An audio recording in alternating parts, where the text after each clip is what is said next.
بھی مسیح کو ظاہر کرتی ہے. پھر یہ شمعدان، یہ تو بڑی واضح سی بات ہے، یسوع نے کہا دنیا کا نور میں ہوں. شام کو جب سورج غروب ہونے لگتا کاہن جاتے اور یہاں پر شمعدان کو روشن کرتے. جب روشن کرتے تو اندر یہ چاروں طرف سے ڈھکا ہوا تھا، اندر لائٹ ہو جاتی. روشنی کا سرچشمہ یہ شمعدان تھا. اور اس تاریک دنیا کے اندر روشنی کا سرچشمہ اگر کوئی ہے تو وہ خداوند یسوع مسیح ہے. اس نے ہمیں بھی کہا تم دنیا کے نور ہو، چونکہ مسیح ہمارے وسیلہ سے ہمیں سکونت کرتے ہوئے اپنی روشنی لوگوں کے سامنے پہنچاتا ہے. قربان گاہ، بخور کی قربان گاہ، یہ دعاؤں کو ظاہر کرتی ہے. جویں قربانی بڑی مشہور آیت ہے، شامادی ہوئے ہاتھ چکتے تھو منگا دعا، زبور 141، یہ دعا کو ظاہر کرتی ہے، بخور جلانا. تو اس کے بعد یہ خیمہ اجتماع کے اندر جو پاک ترین جگہ ہے، عہد کا صندوق، اس کے اوپر وہ جو سرپوش اوپر رکھا گیا تھا اس کو کہتے تھے مرسی سیٹ. یہاں پر خدا نے کہا تھا میں تم سے ملا کروں، میٹنگ پلیس آف گاڈ. یہ بڑی اہم ترین جگہ ہے اور یہاں پر ہر کوئی نہیں جا سکتا تھا، صرف سردار کائن سال میں ایک مرتبہ جائے. بڑی پردہ تھا، پاک اور پاک ترین مقام کے درمیان بھی تھا، یہاں پر بھی پردہ تھا. تو یہاں پر بھی سامنے بھی پردے لگے ہوئے. اینیوے جب یسوع نے صلیب پر جان دی تو ایک اور معجزہ ہوا کہ پردہ ہیکل کے اندر ہے. یسوع صلیب پر جان دے رہا ہے، پردہ ہیکل کے اندر لگا ہوا ہے، وہ اوپر سے لے کر نیچے تک 2 حصوں میں تقسیم ہے. اس کا مطلب وہ جلال جس پر عام آدمی نظر بھی نہیں کر سکتا تھا، وہ دروازہ خدا نے اپنی قربانی کے ذریعہ سے سب کے لیے اوپن کر دیا. اب مسیح کی حضوری تک رسائی پاسبل. آپ دیکھیں پرانے عہد نامے میں تو باؤنڈریز تھی نا، کوئی سینہ پر باؤنڈری لگائی گئی. یہاں بھی باؤنڈریز ہے. یہاں پر صرف سردار کائن جا سکتا ہے، یہاں پر صرف کائن جا سکتے ہیں، عام پبلک نہیں جا سکتے. لیکن نئے عہد نامے میں باؤنڈریز ختم، جو چاہے آئے اور آپ حیات مفت لے. ہمیں اپنے خدا کا شکر نہیں ادا کرنا کہ خدا نے مصلوب ہو کر ہمارے لیے ساری رکاوٹوں کو دور کر دیا ہے، اور اب ہم اس کے حضور میں اس کے خون کے وسیلہ سے نئی اور زندہ راہ سے پاک مکان میں داخل ہو سکتے ہیں. فضل کے تخت کے سامنے ہم آ سکتے ہیں خدا کی حضوری. اور خدا کی حضوری اب کسی ایک جگہ پر مقید بھی نہیں رہے. اب اس نے پاک روح کو نازل کیا ہے جو ہمارے اندر بستا ہے، اور انڈیویجولی پوری کلیسیا بحیثیت مجموعی خدا کے رہنے کی جگہ ہے، لیکن ہر شخص انڈیویجولی خدا کا مقدس ہے. کیا تم نہیں جانتے تم زندہ خدا کا مقدس ہو؟ خدا کا روح تم میں بسا، تمہارے بدن خدا کا مقدس ہے. تو کہنا میں یہ چاہ رہا ہوں ہم جتنا بھی خدا کا شکر ادا کریں اتنا ہی کام ہے کہ خدا نے یہ سب کچھ ہمارے لیے مہیا ہے. یہ بریف سی آؤٹ لائن ہے، لیکن یہاں پر ایک بک میں اگر آپ پڑھیں گے تو اس کے لیے کافی زیادہ ڈیٹیل میں بات کی گئی ہے.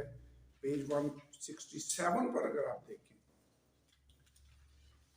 تو یہاں پر ٹائٹل ہے 167 صفحے پر، خیمہ اجتماع خدا کی طرف سے مسیح کی علامت. یہ ابھی جو میں نے باتیں کی ہیں یہ اس کے تعلق سے ہے. کن کن چیزوں کو یہ ظاہر کرتا تھا یہاں پہ لکھا ہوا ہے.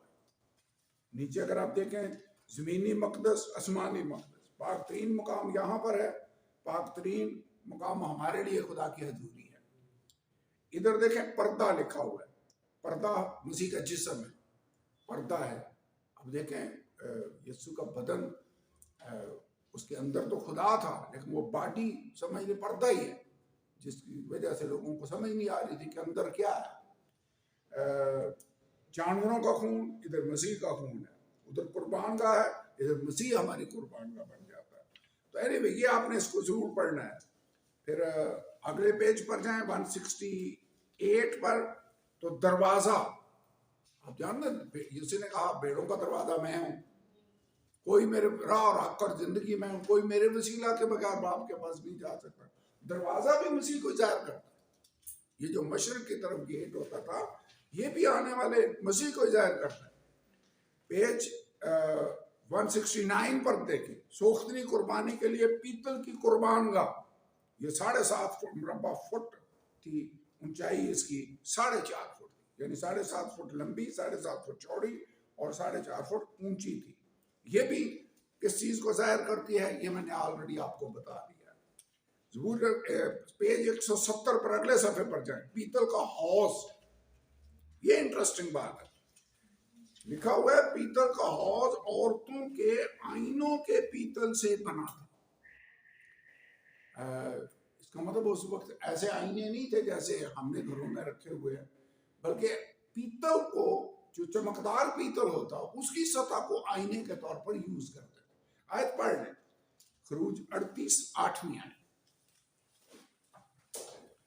تو وہ عورتیں جو خیمہ اجتماع کے دروازہ پر خدمت کرتی تھیں، انہوں نے ہدیے میں جو ان کے پاس تھا، انہوں نے پیتل، بہت سا پیتل آئینوں کے لیے جو یوز ہوتا تھا وہ دیا، اور اس پیتل سے موسیٰ نے پیتل کا حوض بنایا۔ پڑھیں کیا لکھا ہے۔ اور جو خدمت گزار عورتیں خیمہ اجتماع کے دروازہ پر خدمت کرتی تھی، ان کے آئینوں کے پیتل سے اس نے پیتل کا حوض اور پیتل ہی کی اس کی کرسی بنائی۔ انٹرسٹنگ، یہ میرے لیے بڑی انٹرسٹنگ بات ہے۔ یہ پیتل کا حوض کیسے بنا؟ ان آئینوں سے جو خواتین کے لیے خاص، میں ویسے سوچ رہا تھا کہ آئینے زیادہ، اس کا مطلب اس وقت بھی عورتوں کے استعمال میں، مردوں کے آئینے نہیں لکھا ہوا، یہاں پر لکھا وہ ان آئینوں کی مدد سے اس نے پیتل کا مذبح حوض بلکہ تیار کیا۔ اوکے، خیمہ اجتماع 15 فٹ چوڑا اور 45 فٹ لمبا، یعنی 30 یہ اور 15 یہ 45، یہ آلریڈی ہم دیکھ چکے ہیں۔ پھر تختے، صفحہ نمبر 171 پر دیکھیں، تختوں کی پوری ڈیٹیل، یہ کس کو ظاہر کرتی ہے؟ پھر پاک مقام کس چیز کو ظاہر کرتا ہے؟ اگلے صفحے پر جائیں، نظر کی روٹیوں کی میز کس چیز کو ظاہر کرتی ہے؟ شمعدان کس چیز کو ظاہر کرتا ہے؟ عود سوز یعنی بخور کی قربان گاہ، یہ کس چیز کو ظاہر کرتی ہے؟ پاک ترین مقام، پیج نمبر 173 پر دیکھیں، وہ کس چیز کو ظاہر کرتا ہے؟ اس کے اندر عہد کا صندوق تھا۔ ویسے یہ بڑی اہم بات ہے، ہم نے پڑھی ہے کہ اس کے اندر 3 چیزیں رکھی گئی تھی۔ کون کون سی؟ نمبر 1، پتھر کی وہ 2 تختیاں جن پر 10 حکم لکھے ہوئے تھے۔ نمبر 2، من ایک مرتبان میں ڈال کر اس کے اندر من 1 عمر من ڈال دیا گیا، وہ رکھا گیا۔ اور نمبر 3، ہارون کا عصا جو وہاں پر رکھا گیا۔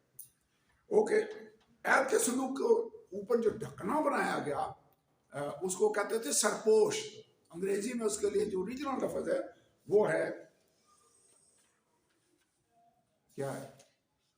مرسی سیٹ، ابھی میں نے بتایا، کفارہ گاہ، مرسی سیٹ یعنی خدا کا رحم ہے، فرشتے بھی ادھر کوئی نظر کر رہے ہیں، خون بھی وہاں پر ہی چھڑکا جاتا ہے۔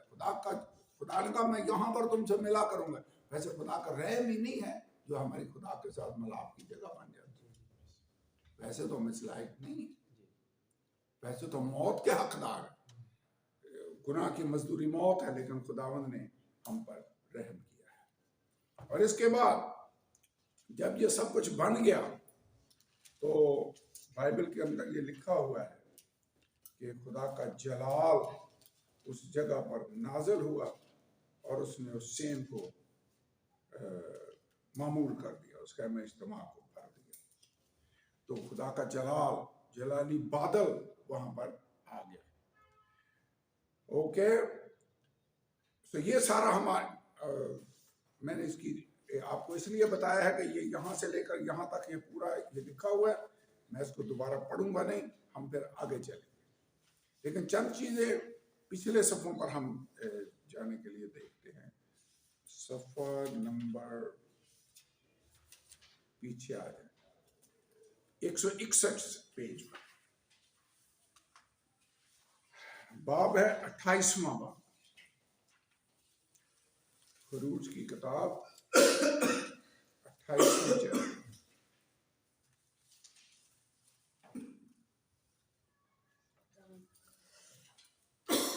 27ویں باب تک ہم نے پڑھ لیا، 28واں باب اب ہے اسپیشل